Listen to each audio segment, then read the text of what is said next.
Olá, boa tarde. É muito bom estar aqui com vocês novamente. Hoje vamos dar continuidade ao nosso estudo do livro dos médiuns com a pergunta 291. Perguntas sobre interesses morais e materiais. Podemos pedir conselhos aos espíritos? Sim, não há dúvida. Os espíritos bons jamais se recusam a ajudar os que os invocam cheios de confiança, principalmente quando se trata de assuntos da alma. Eles repelem hipócritas, aqueles que fingem buscar a luz e se comprazem nas trevas. Ou seja, podemos sim, fazer perguntas, pedir conselhos, mas lembrando sempre do bom senso. Que tipo de conselho nós estamos buscando? Mas quando nós estamos com a nossa alma atormentada, vivendo algum momento difícil, a espiritualidade vai estar sempre pronta para nos amparar, nos auxiliar, nos aconselhar, nos intuir, desde que estejamos abertos a isso, A espiritualidade está sempre pronta a nos auxiliar. Basta que realmente estejamos buscando auxílio. Os espíritos podem aconselhar sobre questões de interesse particular? Resposta: algumas vezes, conforme o caso. Depende também dos espíritos interpelados. Os conselhos referentes à vida particular são dados com mais exatidão pelos espíritos familiares, os que mais se ligam às pessoas e se interessam pelo que lhes concerne. O espírito familiar é o amigo, o confidente dos vossos mais secretos pensamentos. Mais frequentemente, o cansais com perguntas tão estúpidas que ele se afasta. Por outro lado, seria absurdo interpelar sobre problemas íntimos a espíritos estranhos, da mesma maneira que propô-los ao primeiro indivíduo que encontrasseis pela frente. É bom não esquecer que a banalidade das perguntas é incompatível com a superioridade dos espíritos. Necessário também considerar as qualidades do espírito familiar, que pode ser bom ou mau segundo os motivos de simpatia que o ligam à pessoa. O espírito familiar de um homem mau é um mau espírito, cujos conselhos podem ser perniciosos. Mas ele se afasta e cede lugar a um espírito melhor se o homem melhora. O semelhante atrai o semelhante. Ou seja, tanto no plano espiritual como no plano material, nós atraímos aquilo que nós somos. O que nós teremos quem será o nosso espírito familiar vai de acordo com a nossa índole, com o nosso desenvolvimento espiritual. Quanto menos desenvolvido nós formos, menos será também o nosso espírito familiar. E ao contrário também é verdadeiro. Quanto mais evoluídos nós somos, mais evoluído é o nosso espírito familiar.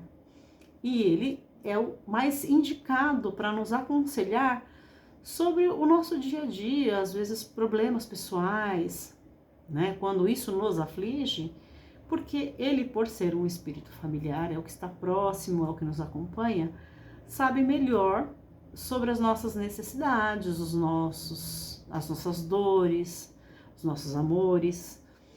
Tanto é que quando aqui, como encarnado, quando você vai desabafar, você não procura um estranho, você procura um amigo, um familiar. E da mesma forma, no plano espiritual. Mas sempre lembrando, da afinidade com quem você está desabafando e sobre o que você está desabafando. Os espíritos familiares podem ajudar nos interesses materiais por meio de revelações? Resposta: podem e o fazem algumas vezes, segundo as circunstâncias, mas os espíritos bons jamais se prestam a servir à cupidez. Os maus fazem brilhar 1000 miragens aos vossos olhos para vos excitar e mistificar, levando-os à decepção. Sabei também que se a vossa prova é sofrer esta ou aquela vicissitude, os espíritos protetores podem vos ajudar a suportá-la, com resignação, às vezes amenizá-la. mas no interesse do vosso próprio futuro, não podem afastá-la. É assim que um bom pai não concede ao filho tudo o que deseja. Observação: nossos espíritos protetores podem, em muitas circunstâncias, indicar-nos o melhor caminho, sem, entretanto, nos levarem a ele. Do contrário, perderíamos toda iniciativa e nada mais faríamos sem recorrer a eles, isto em prejuízo do nosso aperfeiçoamento.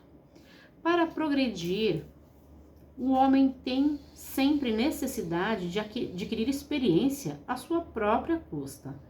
É por isso que os espíritos sábios, sempre prontos a nos aconselhar, entregam-nos as nossas próprias forças, como um instrutor hábil faz com seus alunos. Nas circunstâncias ordinárias da vida, nos aconselham pela inspiração e nos deixam assim todo o mérito do bem, como toda a responsabilidade pelas más escolhas. Seria abusar da condescendência dos espíritos familiares e não compreender a sua missão, interrogá-los a todo instante sobre as questões mais corriqueiras, como fazem certos médiuns. Aos que por um sim ou um não tomam um lápis e pedem conselhos para as mais simples decisões. Essa mania revela estreiteza de ideia e ao mesmo tempo a presunção de ter sempre um espírito serviçal às ordens, sem nada mais a fazer do que se ocupar de nós e de nossos pequeninos interesses. Além disso, equivale a aniquilar seu próprio julgamento e reduzir-se a um papel passivo, sem nenhum proveito no presente e com prejuízo certo para o progresso futuro. Se há infantilidade em interrogar espíritos sobre questões fúteis, também é infantil da parte dos espíritos ocuparem-se espontaneamente do que podemos chamar de rotina caseira. Esses espíritos podem ser bons, mas seguramente estão ainda muito terrenos. Ou seja, vale lembrar que, da mesma forma que nós temos aqui encarnados pessoas com graus diferentes de evolução, no plano espiritual, idem, né? No plano espiritual vão ter muitos de nós exatamente igual, só que desencarnado. Ou seja, terão espíritos mais inteligentes, outros não tanto. Terão espíritos mais experientes, outros nem tanto. Da mesma maneira que estamos, né, que somos aqui, somos do outro lado. Então, quando nós damos espaço para que os espíritos interfiram no nosso dia a dia, nas nossas decisões, temos que analisar muito bem para que tipo de espírito estamos dando espaço e ouvidos, né? Porque sempre nos é dito, muito cuidado com as perguntas feitas, com as invocações feitas, porque um espírito superior não vai se prestar a esse tipo de papel. Quando ele não responde, quem é que toma o lugar dele? Um espírito inferior. E nós estamos colocando na mão desses espíritos decisões que caberiam a nós mesmos. E estamos passando para o outro uma responsabilidade que nos cabe. Tomar decisões corriqueiras, diárias, é nossa obrigação. Do nosso desenvolvimento espiritual, moral, intelectual. E se nós começamos a passar essa responsabilidade para o outro, o que sobra para nós mesmos? Desculpem a interrupção, dando continuidade. Se uma pessoa deixa, ao morrer, os seus negócios embrulhados, pode-se pedir ao seu espírito que ajude a desembaraçá-los e pode-se ainda interrogá-los sobre os haveres reais que deixou, caso não se saiba o total e seja isso de interesse da justiça? Resposta: esqueceis que a morte é a libertação das preocupações terrenas. Julgais então que o espírito, feliz com a sua liberdade, virá de boa vontade retornar à cadeia e ocupar-se de coisas que não mais lhe concernem, para satisfazer a cupidez dos herdeiros, talvez contentes com sua morte, da qual esperam tirar proveito? falais de justiça, mas a justiça está na decepção da ganância dos herdeiros. É o começo das punições que Deus reserva para a sua avidez e dos bens terrenos. Além disso, os embaraços deixados, às vezes pela morte de uma pessoa, fazem parte das provas da vida e nenhum espírito tem o poder de afastá-los, pois pertencem aos decretos de Deus. É justamente isso que se fala sobre perguntas, evocar os espíritos para perguntas desnecessárias, né? Veja bem, você evocar um espírito que recém faleceu para saber dos bens terrenos que ele deixou, é de uma avareza, de uma ganância muito grande, né? É não se importar em nada com o que aquele espírito está vivendo no pós-morte, como ele acordou no plano espiritual, como, se ele está bem, se ele não está. A preocupação está unicamente nos bens que ele deixou. E como bem disse aqui esse último trecho, às vezes esse emaranhado, esse problema que ficou referente à herança, é justamente a prova que esses herdeiros precisam para se melhorarem. Eu vou ler aqui uma observação. Essa resposta desapontará certamente os que imaginam que os espíritos nada têm de melhor a fazer do que de servir-nos de auxiliadores clarividentes para guiar-nos, não em direção ao céu, mas na própria terra. Outra consideração vem a apoiar essa resposta. Se o homem deixou em vida os seus negócios atrapalhados por desleixo, não é verossímil que depois da morte tome mais cuidados, pois deve sentir-se feliz de estar livre das preocupações que lhe causavam. Aliás, por menos elevado que seja, lhe dará menos importância como espírito do que como homem. Quanto aos haveres não sabidos que possa ter deixado, não há nenhuma razão para se interessar por herdeiros ávidos, que provavelmente nem pensariam nele se não esperassem algum lucro.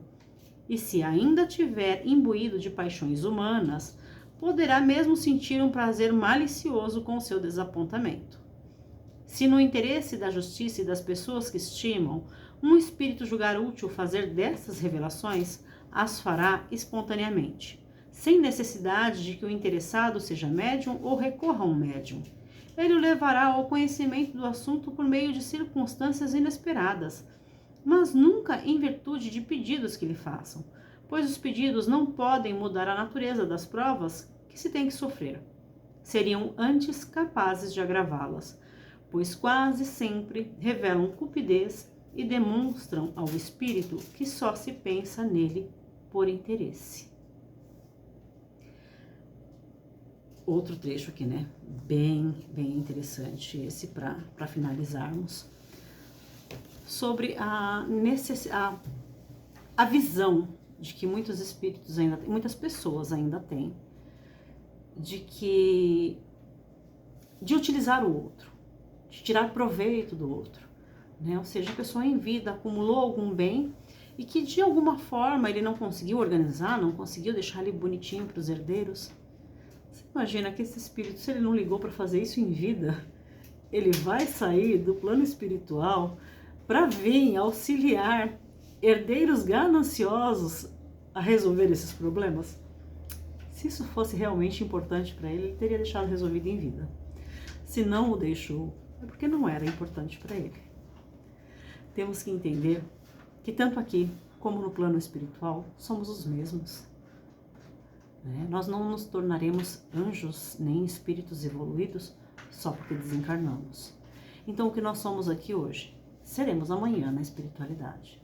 Obviamente, estamos sempre buscando nos melhorar, mas essa melhoria não vai ser algo tão significativo que vá transformar uma pessoa que desencarnou hoje num espírito evoluído amanhã, a não ser que ele já fosse evoluído, né, como ainda encarnado.